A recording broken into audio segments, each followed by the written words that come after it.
convidado de hoje é Rodrigo Silva, pastor na Igreja Adventista do Sétimo Dia, arqueólogo, filósofo, professor na UNASP, a Universidade Adventista do Estado de São Paulo, curador do Museu de Arqueologia Bíblica e apresentador do programa Evidências na TV Novo Tempo, e um cara que nos últimos anos se tornou assim um fenômeno também nas redes sociais, canais, YouTube, debates e muito mais.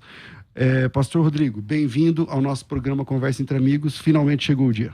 Fala, crente antenado. Veja esse bate-papo edificante. E não esqueça seu like. Finalmente, pastor César, é um prazer estar com você aqui. É a primeira vez que estamos nos vendo pessoalmente. Verdade. E já gostei, pessoal. Foi muito bom mesmo e é um prazer estar com você. Um bom dia a todos que estão agora sintonizados aí com a Rádio Musical FM, seja pelo rádio, seja pela internet. Que a graça e a paz de Jesus estejam com todos. Bom, eu vou começar fazendo uma pergunta que eu sempre faço. Como que é a tua história com Deus no sentido de se converter? Você já nasceu num lar cristão? Você é egresso de outra religião? Como que é a sua história com Deus? Como é que começa? Essa é uma pergunta que mexe com o meu coração porque eu dou o meu testemunho. Eu sempre tive uma sede de Deus muito aguçada desde a mais tenra idade, pastor. E se eu posso aqui, sem nenhuma demagogia, sem nenhum melodrama dizer aqui, o meu lar, em termos emocionais, era uma pocilga emocional. Em todo sentido que você pode imaginar. Problemas familiares terríveis, violência doméstica, violência verbal, crise existencial, brigas, aquela coisa toda. E eu me lembro, é interessante porque esse sonho está comigo até hoje, e eu tive esse sonho antes de ir para a escola, então eu estou falando de algo por volta dos 4, 5 anos de idade. Eu me lembro que eu estava numa casa velha, e eu comecei a ouvir barulhos de pedras caindo. No sonho? No sonho. E eu assustado com aquilo, e eu saía, e uma mulher falava assim, calma, não fique com medo, é Deus que está voltando. E eu olhava pela janela da casa, e eu via a silhueta de um velho, assim, com barba, regendo as nuvens. E ela falava, Deus está voltando. E aquilo ficava na minha cabeça. E então eu falei, eu quero conhecer Deus. Só que a família era, como eu poderia dizer, católico de IBGE. E tinha muito sincretismo em casa. Ninguém ia pra igreja, mas... Ninguém ia pra igreja, e minha mãe, ao mesmo tempo que ela ouvia o missionário Davi Miranda na rádio a Voz da Libertação, ela ia para o outro missionário que tinha no centro da cidade de Belo Horizonte, mas ela também incorporava no Centro Espírita. E eu vi o Pai Neto mandando colocar o copo d'água em cima do rádio. Exatamente, aquela mistura toda. E eles contavam que quando eu era criança, que eu fui salvo por causa que a Santa Vó Rosa me curou... Porque me levaram uma senhora lá... Caramba, tinha até a Igreja de Santa Vó Rosa no meio do esquema. Tinha tudo. E tudo que você pode imaginar. E eu lembro, passe, esse negócio que meu pai mexia com o espiritismo. Mas aquilo não... Até que uma senhora, tia de consideração, falou assim, olha, vocês têm que criar um menino numa religião. Deixa eu levá-lo para a igreja católica. Então eu fui, desde pequeno, com os filhos dela para missa. Levado para missa. Para missa. E eu apaixonei, falei, é aqui que eu quero. E fiquei aquela sede com Deus, aí eu fiz o catecismo, dei aula de catecismo, sempre participando na igreja, até que um dia eu conheci a Igreja Adventista do Sétimo Dia. E eu vou falar uma coisa que talvez vai surpreendê-los. Eu não aprecio muito dizer que eu me converti quando me tornei adventista. Por quê? Porque na minha fase católica, eu já amava a Deus. Eu não tinha a doutrina adventista, mas eu tinha um profundo amor por Deus e por tudo que eu podia conhecer dele. Ele era o meu salvador, Jesus, mesmo quando eu rezava a Ave Maria, que hoje eu reconheço teologicamente que não é isto, mas naquela época eu fazia com uma sinceridade, eu sentia Deus no meu coração. A única coisa que eu não tinha é a ideia teológica dele que eu vim ter posteriormente. E depois eu me tornei adventista, foi outra dificuldade, 12 para 13 anos. Eu fui expulso de casa, meus pais não aceitaram. Apenas um parênteses, porque a história seria tão longa que a gente ficaria o programa todo só contando a minha biografia aqui. O meu pai, uma das vezes que eu fui pedir ajuda para ele, para ir para o seminário, fazer teologia, ele falou assim, não, em Belo Horizonte eu pago qualquer curso para você. Aí na Bahia, seminário de crente, não. Não quero filho de crente. Vocês são de BH. De BH. E ele falou assim, olha, e que os crentes e os pastores te sustentem. Porque daqui do meu bolso, bateu a mão, não sai mais nada. Só um upload no tempo aí, depois eu volto de novo. O meu pai faleceu de câncer e eu pude cuidar dele no final dos dias dele, em Belo Horizonte. E no dia do funeral dele, me chamou a atenção que havia uns 4 ou 5 pastores adventistas, mais vários irmãos adventistas. E de família mesmo, estávamos eu, o meu tio, uma sobrinha que eu conheci naquele dia, porque eu tenho uma irmã por parte de pai, que eu só vi uma vez. E eu vi todo mundo ali me apoiando. E o que é curioso, eu não falava para ninguém da igreja adventista que eu estava indo a Belo Horizonte, porque eu ia para ver o meu pai. E se eu fosse lá, vem visitar a igreja, vem pregar aqui, então eu ia meio anônimo. No dia que meu pai morreu, praticamente ninguém ficou sabendo. Que você estava lá. E mesmo assim, houve essa quantidade. 2 coroas de flores, uma do NASP, onde eu dou aula, que mandaram coroa de flores, uma da igreja adventista local. E eu olhei pro caixão... Mas seu pai morreu crente? Não. O que eu posso dizer é o seguinte, emocionalmente eu me acertei com ele, preguei para ele o máximo que eu pude, e deixo agora o julgamento com Deus. Mas para você ali, ele não se manifestou não, decidindo? Não. Só falava com ele do amor de Jesus, para ele aceitar Jesus, isso eu falei várias vezes. Mas naquele dia do funeral ali, não teve como não vir à memória aquela cena de anos atrás. E eu baixinho olhei pro caixão e falei assim, pai, o senhor falou que os crentes e os pastores te sustentem. Eles sustentaram. Porque até o reencontro que eu tive com ele, pasmem, foi através de um programa da TV Globo, quando eu fui, acho que a 2ª ou 3ª vez no Jô Soares, e alguém estava assistindo e falou, Wilson, seu filho tá na TV. Aí que ele ligou pra Globo, a Globo deu o telefone do NASP, na época não tinha celular assim à vontade, entrou em contato comigo. A minha mãe já morreu também há muitos anos, ela também tinha muitos problemas, e eu sei que Deus me conduziu, e até hoje eu nutro um amor muito grande por Deus, e eu falo que o meu processo de conversão é diário. Todos os dias eu estou entregando novamente a minha vida a Jesus. Não estou passando fisicamente pelas águas, mas estou espiritualmente... É como se eu estivesse todos os dias sendo batizado, entende? É como se todo dia fosse o dia da minha entrega. Todo dia fosse o dia da minha entrega. O meu batismo nas águas, eu estou me referindo ao batismo por imersão, como é a minha visão bíblica, eu entendo como se fosse o meu casamento com Jesus. Você sabe, você casado, tem a sua esposa, eu tenho a minha esposa. Você não amou a sua esposa, nem se tornou comprometido com ela no dia do casamento. Não.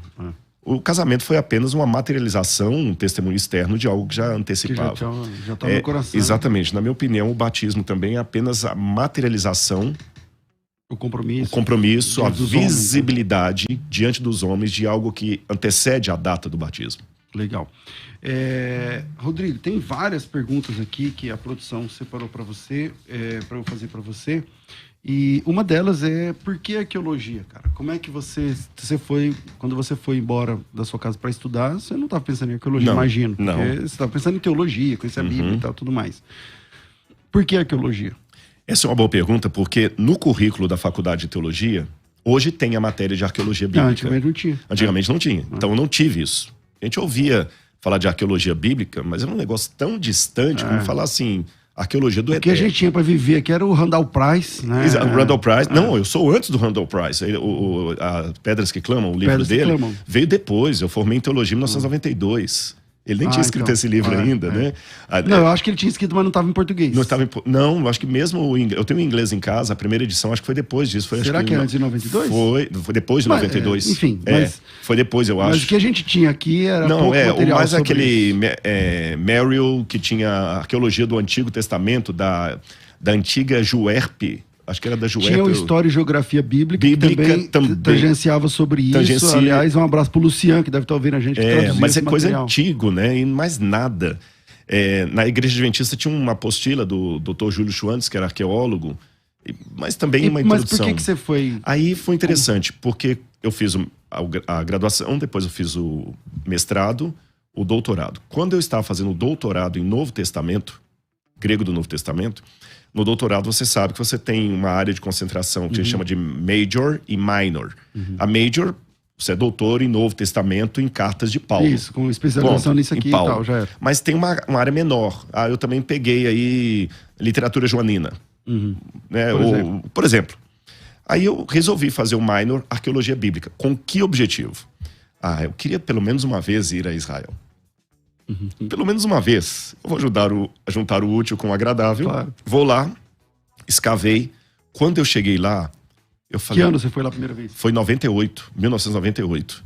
Aí eu apaixonei com a coisa. Falei, meu pai, dá para fazer um casamento entre arqueologia e Bíblia maior do que a gente imaginava. E eu vou até falar uma coisa aqui que eu estou desenvolvendo agora, se você me permite. Aí eu voltei com a arqueologia na cabeça. Aí eu fui fazer um pós-doutorado na Universidade de Andrews, nos Estados Unidos, em arqueologia bíblica. Aí teve E lá já tinha, então... Já tinha. Os Estados Unidos tem, como você falou, né? A gente, o Randall Price chegou pra gente, mas lá na América ele é mais um. Tinha vários, né? Aí, Alan Millard, por exemplo, formidável. Tem muito lá. Tem muitos. Aí lá na Andrews, que é uma universidade adventista, eles têm sítio de escavação na Jordânia, tem sítio de escavação em Chipre, agora a gente vai escavar em Laquis, agora em julho. E a Igreja Adventista tem muito essa pegada da arqueologia, a Igreja Adventista americana. Tem o centro lá de estudos. Eu falei, gente, é isso aqui que eu quero. Aí você foi para lá estudar? Fui para lá. Aí eu fiz uma especialização na Universidade Hebraica de Jerusalém, com o professor Joseph Garfinkel, que vai ser, inclusive, o que vai me ajudar agora nas escavações de Laquis. Depois eu posso falar das descobertas dele, ele é fantástico. E, além disso, também lá nos Estados Unidos, na Andrews, eu fiz essa pós-doutorado lá. Aí, quando eu voltei para o Brasil, tinha uma questão ainda. Os meus títulos eram muito religiosos. Todos, porque bacharel em teologia, Universidade Católica. Mestrado, jesuítas. Doutorado, Universidade Católica. Pós-doutorado, Universidade Adventista Americana. A única coisa que eu tinha fora era a Universidade Hebraica, que para muita gente aqui também soa como religioso. Que não é, mas soa. Aí eu fui para a USP. Aí eu fiz um outro doutorado na USP em arqueologia clássica.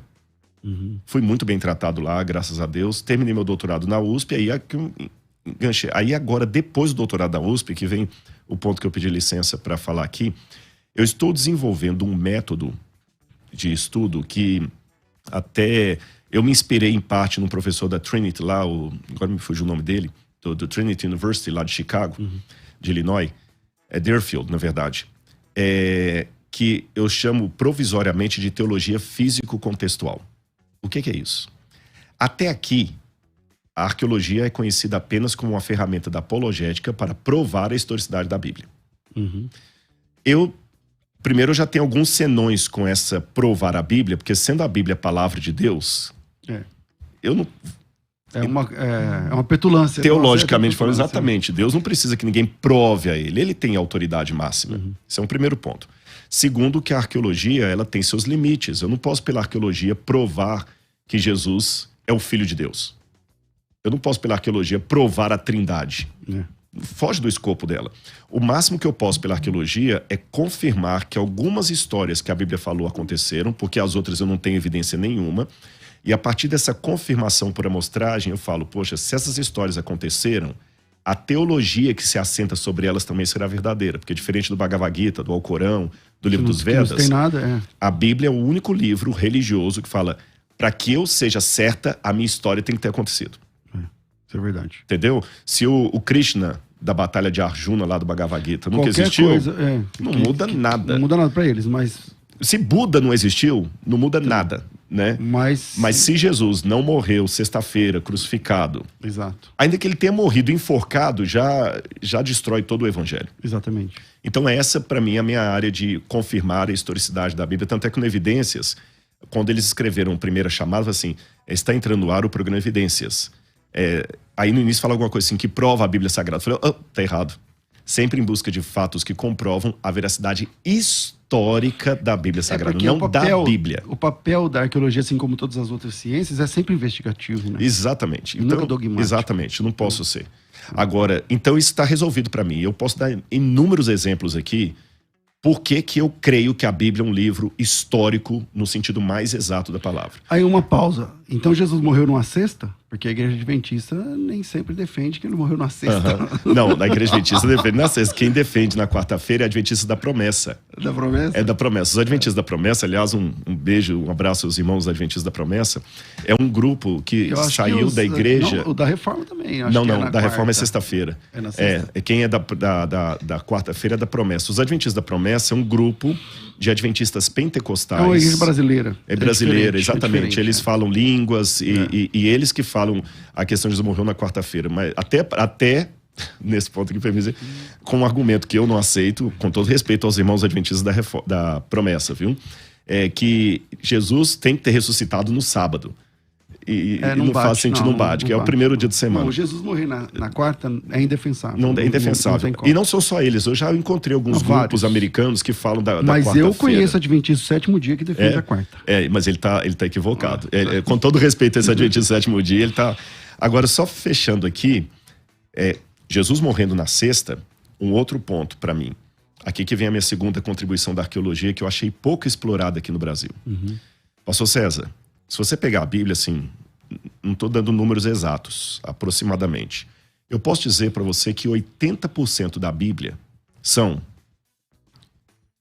informações geográficas, históricas, expressões idiomáticas, usos e costumes, nomes de pessoas. Sim. E 20% da Bíblia seria teologia sistemática. A maior parte do escopo é historicamente verificável. Exatamente.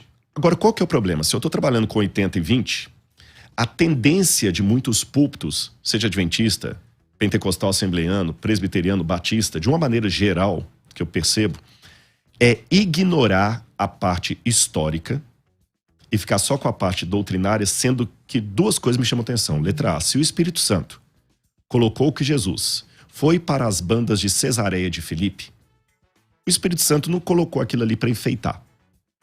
Eu tô aqui na Rádio Musical FM. Se vocês escolheram colocar alguma coisinha vermelha que eu posso não saber as explicações. Se um logo aparece aqui, ó, mas tá quem lá. Colocou sabe. Quem colocou sabe. Não tá ali de grila, como falava no meu tempo lá. Ao léu. Não, tá de propósito. Se o Espírito Santo colocou, aquela informação é importante. E mais, são esses 80% que me ajudarão a entender os 20%. Aí eu agravo isso com o seguinte: justamente por nós ignorarmos esses 80%, coisa que potencializou com a vinda dos métodos estruturalistas de leitura da Bíblia, onde a morte do leitor, se você quiser a gente pode até explicar para o público, eu sei que você sabe o que significa. Mas a morte do autor, melhor dizendo. Autor. Mas, do autor. Então, esse você está apresentando tipo um Pareto, né? De 80 a 20, onde 20% é o contexto mais teológico, espiritual, não sei o quê, e os 80% são regionais, verificáveis do ponto de vista da arqueologia, da história, da ciência, enfim. Como aproveitar isso? Que método é esse que você está apresentando? Primeiro, vou dar um exemplo prático. Eu vou falar um enunciado, vou dar um exemplo prático. Enunciado. Não há uma dicotomia entre os 80 e os 20. Números simbólicos. Eu não peguei uma régua para medir isso. Números simbólicos. Não há uma dicotomia. Os 80 alimentam o 20, dão contexto para o 20, e o 20 dá autoridade para os 80. De que maneira? Vou dar um exemplo aqui. Jesus, uma vez, falou assim... Deixa eu pegar um exemplo bem claro. Vou dar um exemplo fácil agora. Se eu chegasse aqui e falasse assim, imagine, principalmente no Brasil politicamente polarizado, que chegasse agora um pessoal do MST, aqui na rádio, e falasse assim, para todo mundo, pastor César, cai fora daí, Rodrigo, cai fora, o microfone agora é nosso, porque o nosso Deus nos deu essa rádio, esse prédio, e chega lá na sua igreja também, e desapropria vocês não podem mais ter o culto lá no domingo, e nem adventista no sábado, porque agora essa igreja vai virar a igreja do Deus do Movimento Sem Terra. E eles pegam e tiram a Bíblia do local e baixam e começam a falar que você está errado e que é a igreja deles. E falam, por quê? Não, a gente construiu a igreja aqui, os irmãos, a rádio está aqui há 23 anos. Não, porque o nosso Deus prometeu lá atrás para o nosso líder que isso aqui é nosso. A gente não ia aceitar isso. A gente não ia gostar dessa ideia. Não ia gostar dessa ideia. Mas se eu olhar a Bíblia fora de contexto, grifem essa expressão, a entrada em Canaã... Foi isso que eles fizeram. Foi um genocídio, porque estavam os cananeus lá todos bonitinhos, felizes, satisfeitos e tudo mais. Vivendo normal, chegou um bando de hebreus falando assim, o Hashem, ou Yahweh, a gente não sabe a pronúncia do nome de Deus, né? Esse é um grande problema. Hashem, como os judeus falam, o nome, o Senhor. O Senhor chegou e falou que a terra é nossa. E realmente um ateu pode sapatear em cima disso aí e falar assim... Pois é, e aí? Como é que vocês fazem com isso? Porque chegaram lá... No que a arqueologia ou todo esse 80 pode ajudar nesse contexto? Aí o que acontece? Na verdade, essa parte da desapropriação da terra está dentro dos 80. Porque você está relatando a história. O motivo teológico está dentro dos 20. Os 20% me permitem dizer que ali não foi um genocídio. Foi uma chegada em nome do Deus verdadeiro. Essa informação tem pelos 20%.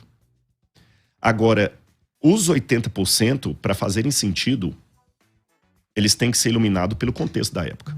Aí, quando eu vou fazer todo um survey, toda uma pesquisa que eu fiz sobre Abraão, eu descobri várias coisas importantes. Uma delas é que ele comprou a terra com dinheiro. E não somente ele. Ali a parte de Hebron toda pertencia a ele antes, com escritura e documentação. Exatamente. Agora, como é que você sabe que é escritura e documentação?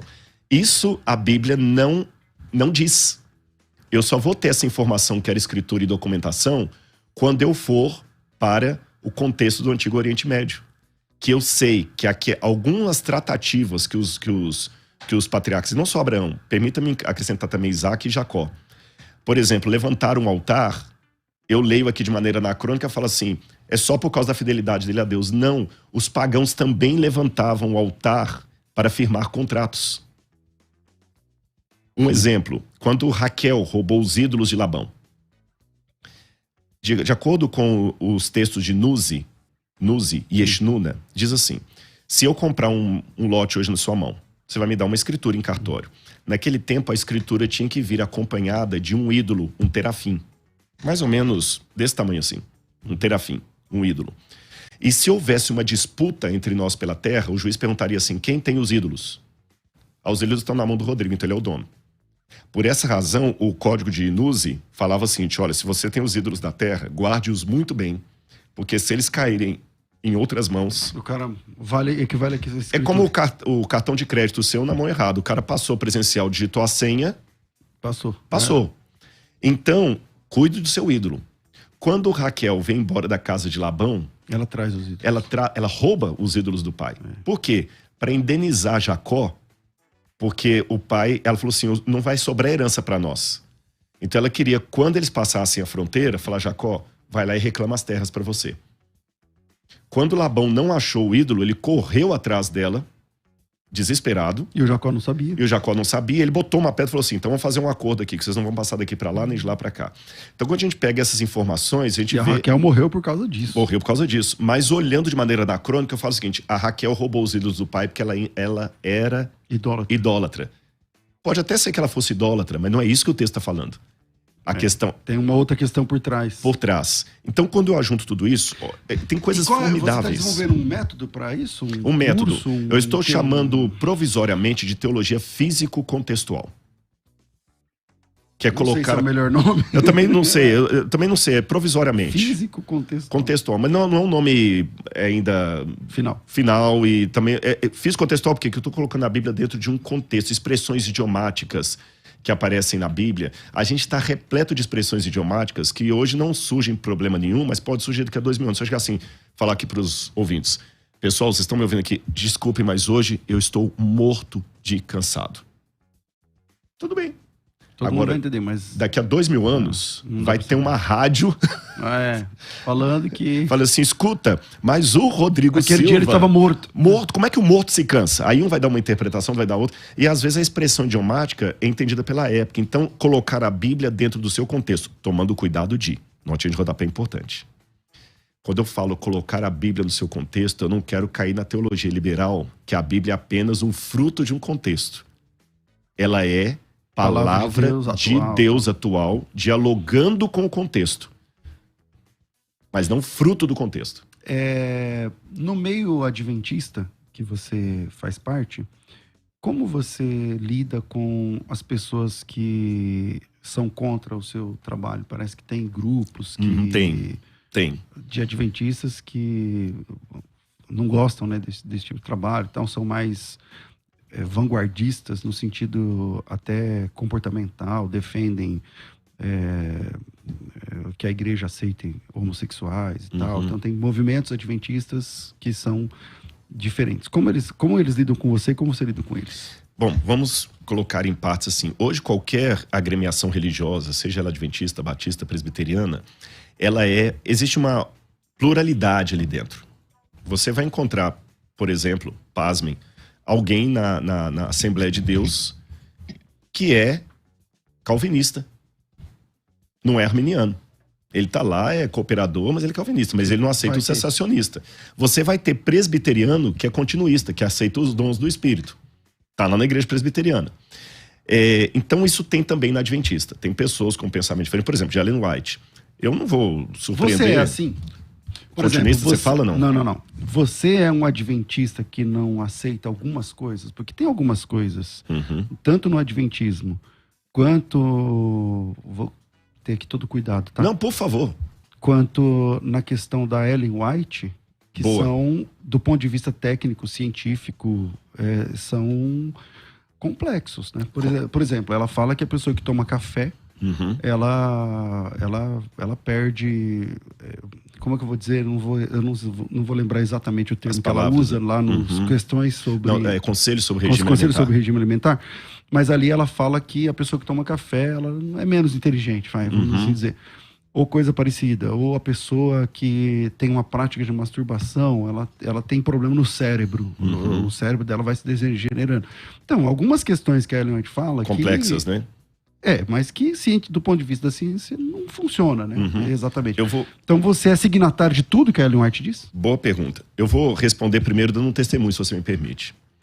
Eu quero dizer para os rádio ouvintes aqui, sem nenhuma demagogia, que eu conheci um pastor, César Cavalcante, fora dos microfones daqui. E eu fico muito à vontade para responder a sua pergunta aqui, pelo modo cristão, como você conversou comigo, e os ouvintes não estavam ouvindo isso. Mas isso veio mais da sua parte primeiro, porque eu fui infeliz, eu fui grosseiro num comentário aqui, e enfim, e aí você me tratou diferente, e aí, enfim. Mas eu não puxaria de você o que você já não teria. Entendeu? Então eu agradeço sem nenhuma demagogia. Você não é candidato a vereador. Não quero ganhar a eleição. Não quero ganhar a eleição, então ninguém aqui está trocando confete. E eu fico muito à vontade para responder isso. Então, em 10 segundos, eu vou só terminar a pergunta dos múltiplos correntes da Adventista. A Igreja Adventista, oficialmente, não tem nenhuma intenção de legalizar o casamento homoafetivo ou qualquer coisa. Não. Mas existem grupos, né? Grupos que não são oficiais. Seria a mesma coisa de falar o seguinte, eu conheço vários assembleanos, a gente encontrou com alguns pastores da Assembleia de Deus muito queridos agora, né, do Ministério Madureira, eu conheço muitos assembleanos que são calvinistas. Mas isso não é o mesmo dizer assim... Significa que a igreja, a Assembleia de Deus... Está virando calvinista. Exatamente. São grupos que não são oficiais. Entendeu? E nem eu aqui também posso falar em nome da Igreja Adventista. Não tem esse aval. Desse ponto, eu pulo para a questão da Ellen White. A gente tem que ver o seguinte, bem claro. Ellen White, ela tinha a 4ª série primária. Isso é uma equivalência do nossa nomenclatura aqui, né? Ela não estudou. O inglês dela era sofrido. Eu tenho cartas dela, que a gente vê os originais, que o processo é o seguinte, ela escrevia a carta, aí uma secretária datilografava a carta como ela escreveu. Se ela escreveu Jesus com J minúsculo, vai ser com J. Jesus com J minúsculo. Você tá entendendo? Se às vezes ela usava a palavra it para o Espírito Santo, que quem sabe inglês sabe que it é coisa, uma coisa, e às vezes ela usava he como sendo pessoa, ela digitava com aqueles erros. Depois, uma segunda secretária passava uma correção gramatical. Olha, isso aqui... A senhora White via a correção gramatical, concordava, aí que seria impresso. Só que essa terceira secretária fazia o máximo para não mexer no texto, de modo que daqui a pouquinho a autora não era Ellen White, era a terceira ali. E ela escreveu coisas duras, reconheço, que têm que ser entendidas em 3 momentos. Em primeiro lugar, a forma de se expressar da época. Por exemplo, uma expressão que hoje jamais eu usaria, e ela usou na época, mas não era só ela, chamar as outras igrejas de igrejas caídas. Isso. Só que essa expressão igrejas caídas, vários outros teólogos religiosos da época usavam, porque os Estados Unidos estavam passando por uma fase tão assim decadente. Você vê alguns autores metodistas, que foi de onde Ellen White falou, desgostosos com a realidade das igrejas e tudo mais. E ela mesma falou no final do livro O Grande Conflito, na edição, acho que é 1911, se eu não estiver enganado, quando os tipos estavam gastos e tinham que fazer nova, ela falou o seguinte, olha, nós temos que melhorar a linguagem desse livro, ela está muito agressiva. Eu não lembro todos os detalhes que foram mudados, mas ela falou assim, por exemplo, a palavra papista, para se referir aos católicos, não é de bom tom. Não precisamos disso. E mudaram. Tanto é que, já que você quer grupos divergentes na igreja, tem um grupo que defende que o livro original é aquele, é quase uma doutrina da inerrância no Grande Conflito e tudo, e que a gente está publicando um livro, o Grande Conflito herético. Você vê. Esse é um primeiro ponto que você vai em consideração. O tempo em que Ellen White escreveu, o modo como não só ela, mas outros pregadores também se expressavam. Veja o sermão de Jonathan Edwards, né? Pecadores nas mãos de um Deus irado. Nossa, você não faria um sermão daquele hoje, daquela forma. Outra questão que eu tenho que levar em consideração é Ellen White. Ela nunca deu detalhes das coisas que Deus mostrava para ela. Ela falou assim, olha, eu sei que é isso aqui. Aí vamos pegar alguns exemplos. Assim, o terceiro eu volto nesse segundo. O terceiro, realmente ela fala de coisas que a ciência não aprova. Mas convenhamos, não estou colocando Ellen White no livro da Bíblia, quero deixar isso bem claro, você sabe a minha posição, mas só para os ouvintes, tá bom? Mas deixa eu fazer uma comparação com a Bíblia. Mas como você se sente quando lá na escola sabatina, que você deve frequentar, o pessoal fala, vão abrir a palavra de Deus e é o livro da Ellen White? Nunca, posso ser sincero? Claro, eu não estou aqui jogando com as palavras. Eu nunca ouvi isso na igreja adventista.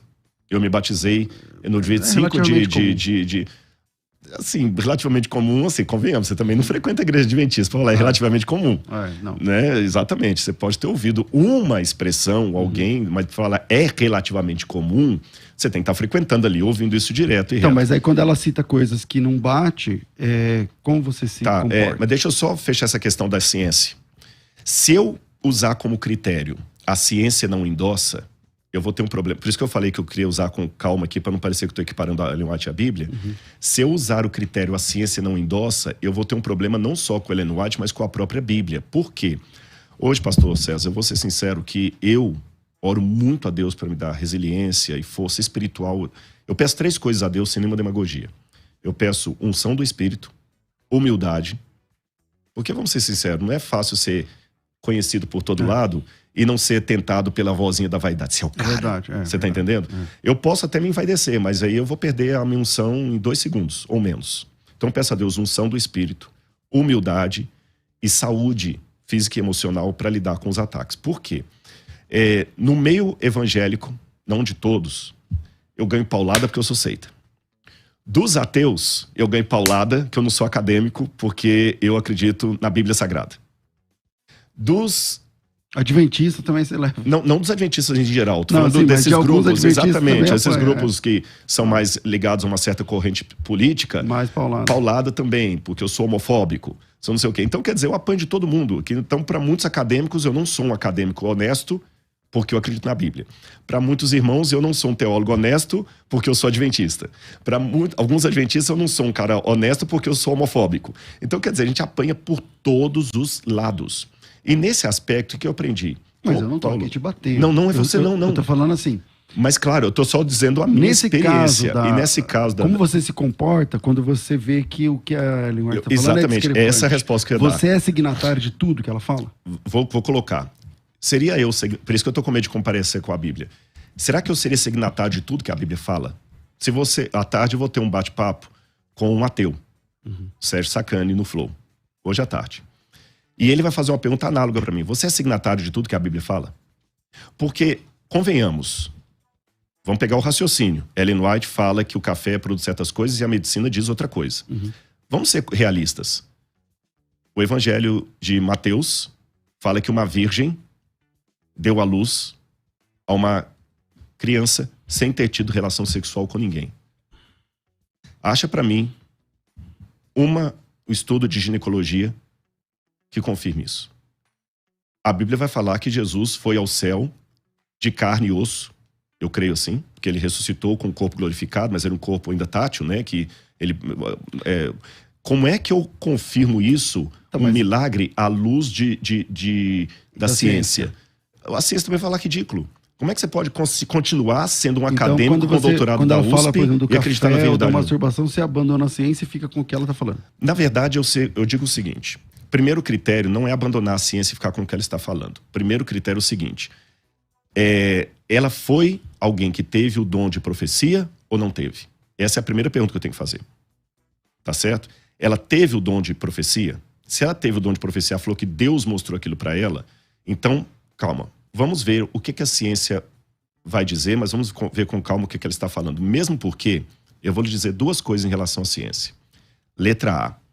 Eu tenho lá em casa um compilado dessa grossura, mais ou menos, de questões acadêmicas, inclusive escritas por não adventistas, que fizeram tese doutoral sobre Ellen White, por coisas que na época dela seriam estúpidas, absurdas, e a ciência comprovou depois.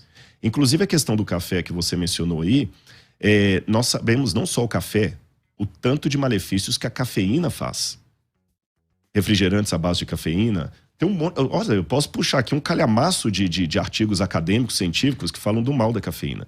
Teve nos Estados Unidos um estudo que foi replicado no Brasil agora por acadêmicos da USP.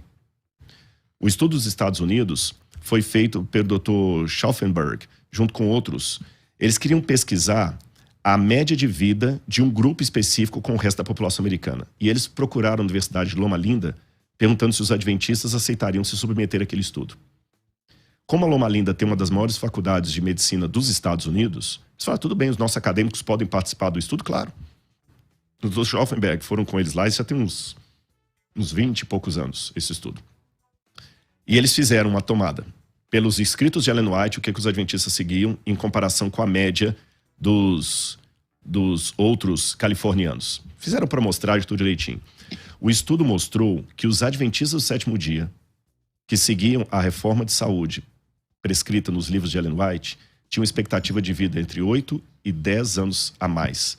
Aqueles que eram mais estritos chegavam a 15 anos a mais de expectativa de vida em relação aos outros. Mas não é porque é adventista. Qualquer pessoa que fosse vegetariano, claro, tivesse uma vida... Claro. Não, mas eu digo exatamente adventista... a crença adventista. É porque o estudo pegou os adventistas por amostragem, porque o estudo precisava o seguinte, eu preciso de um grupo que comporte igual. Porque, para quem não tá ouvindo a gente, as instituições adventistas obedecem uma dieta rigorosa de alimentação. Então, por exemplo... Existe a diferença do adventista normal, o adventista do sétimo dia e o adventista da reforma. O adventista da reforma é muito mais hard no sentido de alimentação. Por exemplo, você come carne. Eu como carne, o adventista da reforma não pode comer nem carne de nada, entende? Então, eu sei, na nossa igreja, algumas famílias vieram da igreja adventista da reforma e eles não comem carne até hoje, porque não gostam, tal, não sei o quê. Não acostumaram, né? Não acostumaram, tal, nunca comeram. O cara tem 60 anos, nunca comeu carne. Agora, essa ideia funciona nas instituições também adventistas. Mas foi bom uma coisa que você falou. Vamos deixar bem claro. Quando eu mencionei o grupo dos adventistas e o resto da Califórnia, eu estou me baseando no que o estudo fez, que o estudo precisava de um grupo de comportamento igual, você entendeu? Com um outro grupo para equiparar. Por isso que falou os adventistas e o resto. Esse estudo foi feito no Brasil também. Mas é onde você vai dar, porque a pessoa que, sei lá, vegetariana, que é o caso da instituição adventista. Não, mas mesmo muitos que não são vegetarianos. Porque eu não sou vegetariano, por exemplo. O estudo fez esse da USP aqui, chamado Adventus. Então, mas você já fez internato, não já? Fiz mais 4 anos lá você ficou de vegetariano. Sim, eu fiquei, mas mesmo assim. Mas hoje eu como carne, por exemplo. Sim. E Ellen White, por exemplo, ela sempre fala que o ideal é nem comer carne. Ela fala isso. Agora vamos colocar... Esse estudo Adventus hoje foi feito também, eu não tenho todos os dados de cor para lhe dar, mas se alguém der uma googada, olha a googada, procurar Adventus, estudo Adventus da USP, vai ver que foi feito no Brasil, eles fizeram a separação. Adventista que come carne, que não come carne, que não toma café ou que toma café uma vez ou outra, que faz exercício físico, não faz, etc, etc. E eles pegaram assim, o que a Ellen White faz? E é interessante que esse estudo também deu uma expectativa de vida a mais do que os que não seguem aquele estudo. Então, frigir dos ovos do estudo da Califórnia, do estudo da USP aqui, o que eu digo? Ainda aí, agora eu estou respondendo a sua pergunta, eu fico com a Ellen White, eu fico com a ciência. Por que essa dicotomia? Porque muitas coisas que a Ellen White fala, a ciência depois dela foi falar. E hoje eu tenho um estudo científico, feito lá e aqui, mostrando que seguir a dieta que Ellen White sugere, por isso que o nome do livro é Conselhos sobre Regime Alimentar. Não são doutrinas. Não são doutrinas, conselhos. Mas que meio que funciona como doutrina na igreja adventista. Deveria. Eu vou até lavar uma roupa suja em casa, se você me permite. Deveria, porque se nós adventistas seguíssemos mais à risca aqueles conselhos, nós estaríamos muito mais saudáveis do que nós somos. Bom, e quando eu digo nós adventistas, sim, mas isso é para todo mundo, viu? A pessoa não precisa ser adventista para isso. Eu só estou querendo dizer o seguinte, que as coisas que a Ellen White recebeu sem ter feito curso de nutrição, sem ter feito curso de medicina, sendo uma mulher provinciana, de educação básica. E as sugestões que ela deu foram confirmadas depois como sendo promotoras de uma longevidade maior. Só isto já me faz assim, peraí. É interessante, se ela escreveu tanta bobagem, as bobagens dela estão dando certo, porque a expectativa de vida dos que seguem aquelas bobagens, estou falando na área da alimentação, tá? Tá maior do que o dos que não seguem aquelas, entre aspas, bobagens. Você não usou essa palavra, eu que estou usando. Sim, sim. O que é o relatório Veltman? Os próprios adventistas, porque assim, a Ellen White sempre foi atacada por questão de plagiarismo. Plagiar, né? De plágio, muita coisa dos textos que ela escreveu não era exatamente dela, e tinha muitas provas que não eram dela, os textos que já existiam e tal, tudo mais. Alguns livros com percentuais, assim, acima de 50% e tudo mais. E aí foram encomendado, né? Esse report seria um relatório Veltman, e essa pessoa fez na verdade não é só uma pessoa, você conhece bem a história. Uhum. E aí foi feito esse relatório e se comprovou que realmente tinha muito do que a Ellen White escreveu, muitos textos, muitos, centenas, não eram dela, né? Aqueles textos não eram dela, já existiam, e ela incorporou no escrito sem dar exatamente copyright, sem dar o crédito do autor. Como que você, sendo acadêmico, lida com isso? Tá certo. Depois eu pedi para os livros ficarem aqui, que eu quero dar um exemplo que não é sobre Ellen White, para falar dos livros aqui. Tá bom? Sobre a teologia físico-contextual. Então, bora. Vamos baixar, mas dê-me um tempinho depois, que vai ser muito legal. Claro. O pessoal vai gostar disso aí. Tá aqui. Com relação ao relatório Veltman, só acrescentando que era um grupo de advogados católicos, inclusive, eles nem eram adventistas. Mas pedido pelo adventista. Pedidos pelo adventista, exatamente. Mas pediram, olha, façam um survey. E a conclusão deles foi que realmente tem muito material de Ellen White que é empréstimo literário, só que o que esse escritório especialista em copyright ponderou?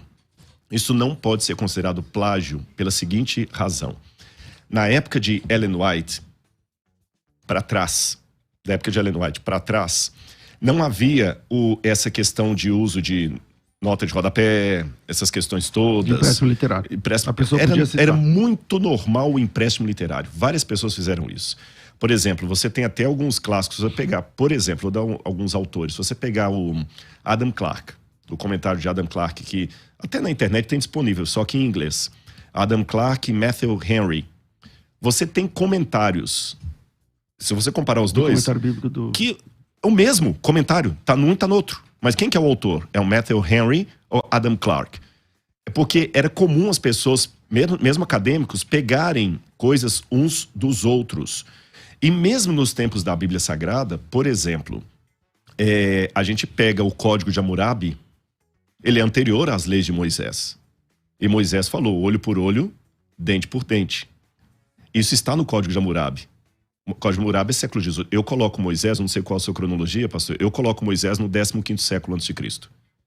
1450, mais ou menos o Êxodo ali, 1425, eu coloco o Êxodo ali. E o Código de Hammurabi, 1700. Então eu estou falando, lembrando que de trás, na época era de trás para frente, o Código de Hammurabi está 300 anos antes de Moisés. Moisés plagiou o Código de Hammurabi porque ele cita a mesma lei do Código de Hammurabi de maneira inspirada. Moisés era profeta. Ele não dá a fonte. E não somente isso, tem outros códigos de Alalak, Mari, leis sumerianas que a gente encontra na lei mosaica. Você tem o apóstolo Paulo citando, exatamente, por exemplo, no Novo Testamento. Às vezes ele dá... citando Epimênides. Epimênides, Arato. No caso do Epimênides, ele fala assim, um certo poeta disse, mas no outro ele nem menciona isso. Então, será que eles também estariam plagiando? Não. Era comum na época. E existem também algumas citações de paráfrase. Por exemplo, tem textos do Provérbios que são muito parecidos com o texto da época de Amenhotep, egípcios. A história de Jó, por exemplo, nós temos uma mesma estrutura, a gente até chama de o Jó sumeriano. Então, esse tipo de comportamento no passado não era...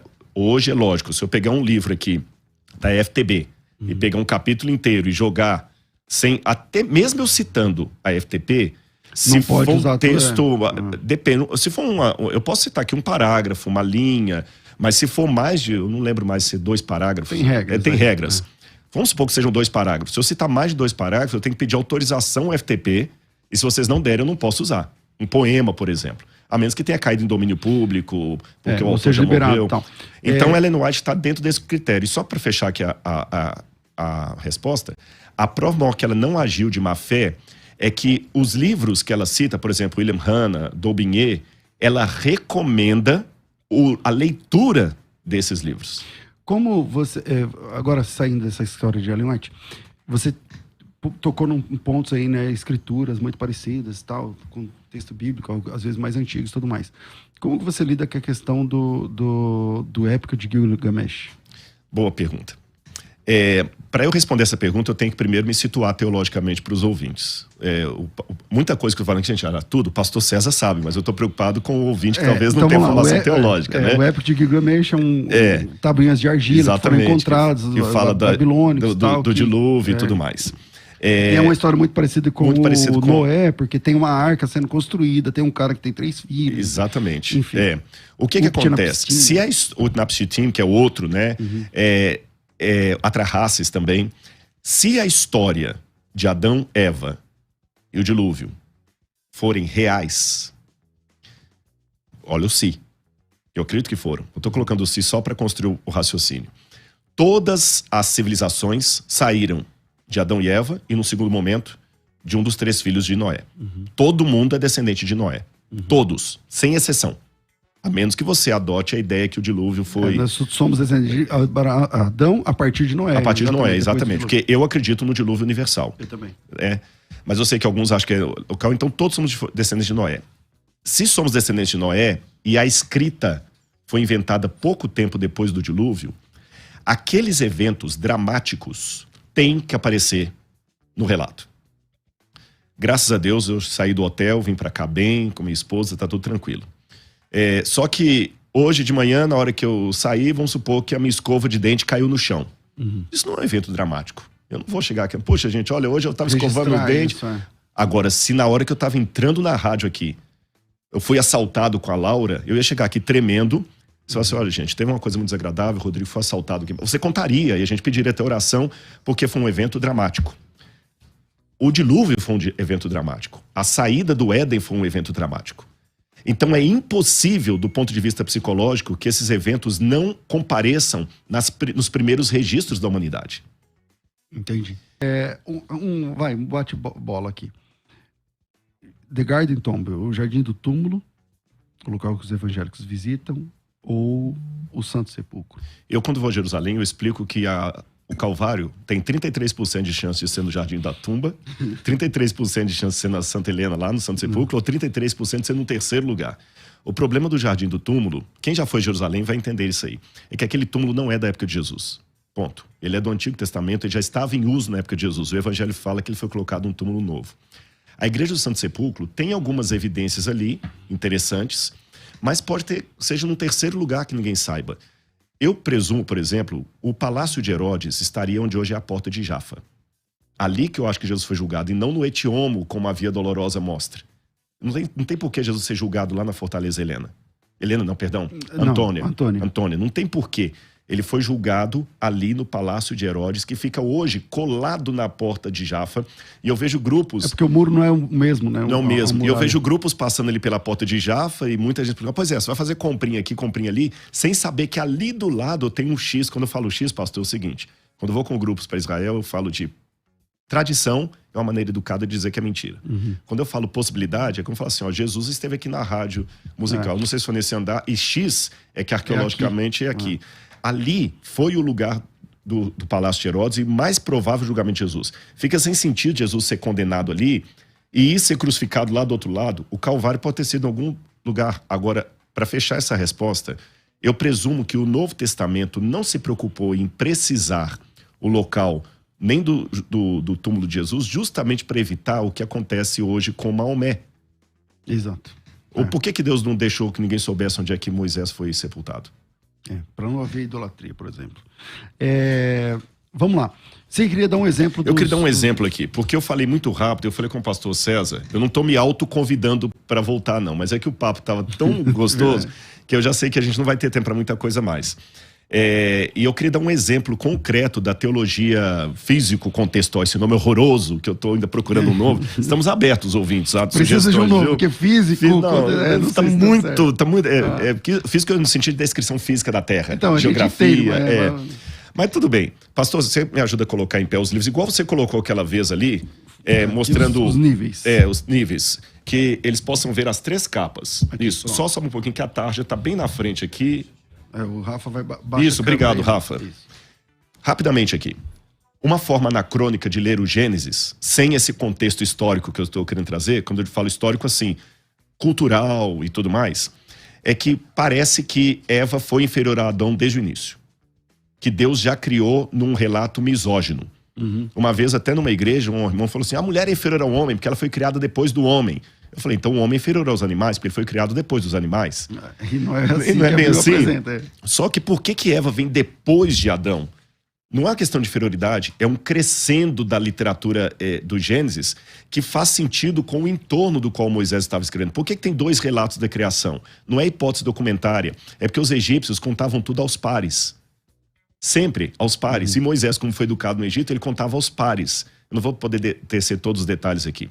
E aí quando ele cria, quando fala que Deus criou o homem no segundo relato, fala assim, e Deus formou o homem, está na Nova Almeida atualizada. Quando fala formou o homem, então formou o homem do pó da terra, aqui, né? Formou o homem do pó da terra. E o verbo formar, a linha hebraica, yatsá, Deus formou desse jeito. Aí quando você vai alguns versículos na frente, fala, e então Deus formou a mulher. Na tradução Almeida, está o mesmo verbo, formou o homem, formou a mulher. Só que no hebraico, o verbo é outro, não é yatsá, é baná. Baná significa literalmente o seguinte, Adão foi feito como esse jarro aqui. E Eva foi feita, conta pra mim, aqui, como esse terceiro jarro aqui, ó, mais elaborada. A diferença dos verbos ali no hebraico, que eu consigo compreender à luz das línguas do Antigo Oriente Próximo, me mostram que Deus criou Eva com mais sofisticação do que Adão. A Eva foi o complemento da humanidade a partir de Adão. Então, quando a gente entende a Bíblia dentro desse cenário, não tem por que compreender uma misoginia, uma discriminação contra a mulher. Literalmente, em hebraico, Adão foi criado assim e Eva foi assim.